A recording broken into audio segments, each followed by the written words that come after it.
Komið sæl öll og blessuð og takk fyrir að bjóða okkur á þetta frábæra og þarfa málþing.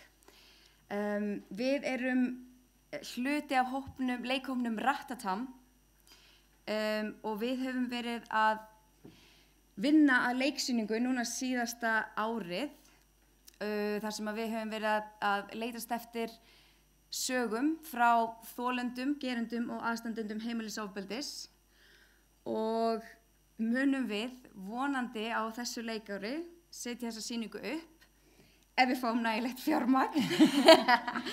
En við erum bara að berjast og við erum að opna augu og eyru og vonandi vitund og erum bara að fá fólk til að standa saman. Og ég vil þakka öllum þeim og það hluti fólki sem ég sé kunnulega andlit í salnum sem hafa verið svo hugrokk að deila með okkur sögu sinni og ég vil að við klöppum fyrir þeim.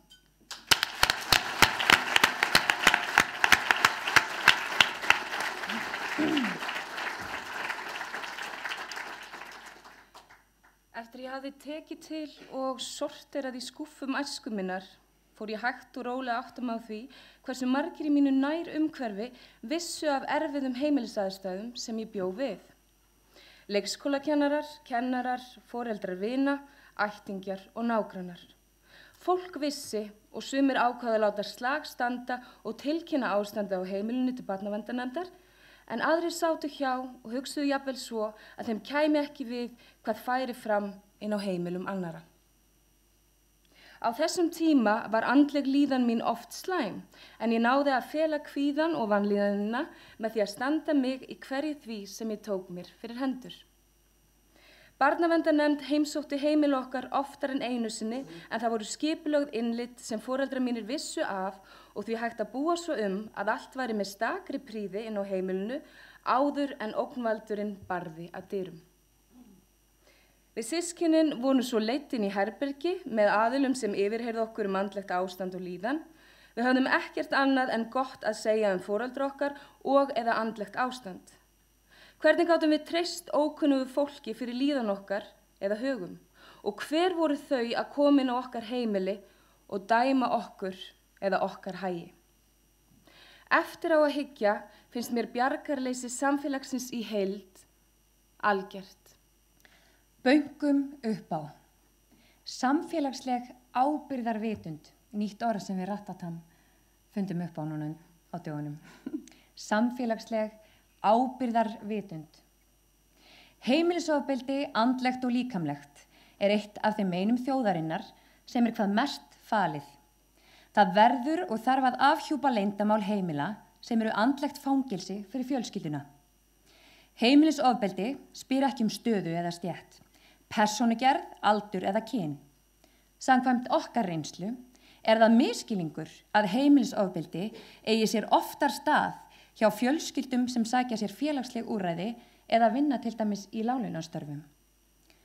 Skömmin yfir ofbeldinu mikil hjá þolendum sem og gerendum og virðist feluleikurinn meiri innan velstæðra heimila.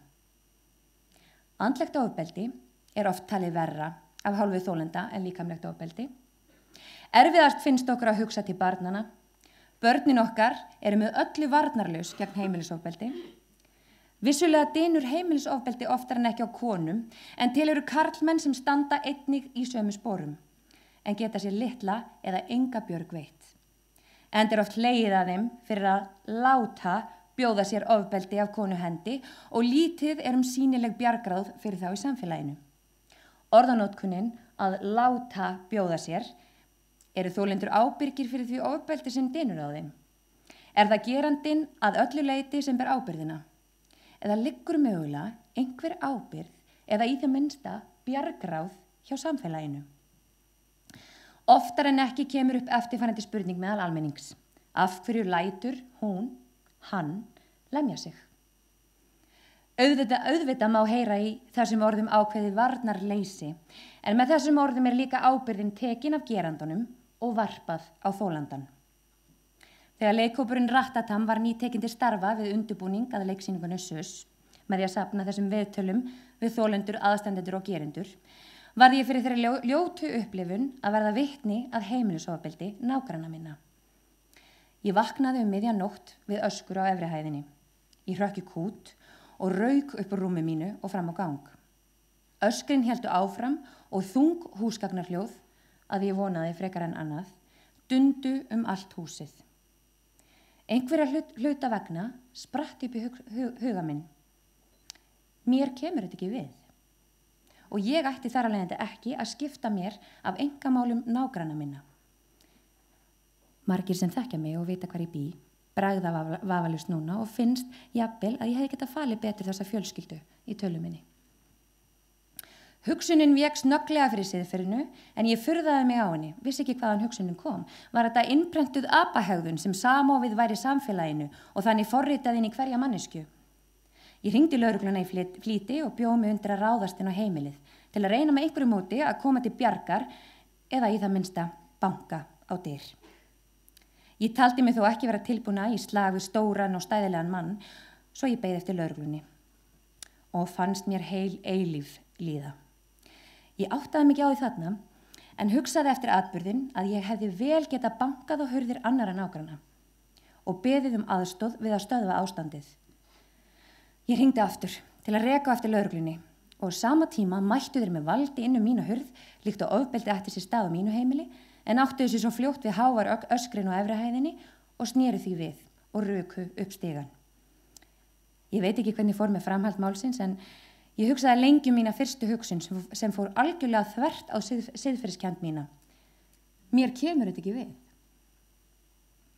Það er átak í samfélaginu í dag sem vonandi verður til hugarfarsbyltingu í þessu máli sem og öðrum málefnum sem varðar ofbeldi gegn manneskjunni. Lögreglan í sérstöku átaki, umræðin að opnast og félög fyrir þolendur, aðstandendur og gerendur að styrkjast. Þolendur afhjúpa leyndamálin og með því móti fræða þolendur samfélagið og kenna því að ábyrgðin liggur ekki hjá þolendum. Bjargráðin eru hins vegar hjá samfélaginu. Samfélaginu sem heild og þannig þarf samfélagið að taka ábyrgð. Samfélagið þarf að öðlast nokkurs konar samfélagslega ábyrgðarvitund. Nágrannar sem verða vitni að heimilisofbeldi eiga að safnast saman fyrir framan heimilið og sparka upp hurðinni. Ég vil búa í samfélagi sem tekur á móti mér með opnum örmum og án fordóma ef ég verð fyrir þeirri hræðilegri lífsreynslu að upplifa heimilisofbeldi aftur. Allavega vil ég búa framtíðina þannig fyrir börnin mín að sú ábyrgðarvitundarvakning í samfélaginu sé nógu öflug til að þolendur þori að leita sér hjálpar mun fyrr en raun ber vitni og gerendur hugsi sér tvisvar að þeir beri kennslu á ofbeldi sem þeir beita og leita sér hjálpar. Samfélagsleg ábyrgðarvitund þýðir að samfélagið heldur upp í varnarskildi fyrir þolendur, skömmin og bælingin verður þannig tekin frá þolendunum, samfélagið samþykir ekki ofbeldi, hvorki innan veggja heimilisins né utan þess. Með því móti verður til öflugt aðhald, þar sem ofbeldi ekki þögult samþykkt af samfélaginu. Varnarskjöldurinn sýnir alvarleika ofbeldisins og með honum munu gerendur leita sér fyrr hjálpar eða til lengri tíma litið mun þeim fækka. Samfélagið á ekki að samþykja ofbeldi með þögninni. Heldur láta í sér heyra eða í það minnsta hringja í lögregluna og banka á dyr. Takk fyrir okkur.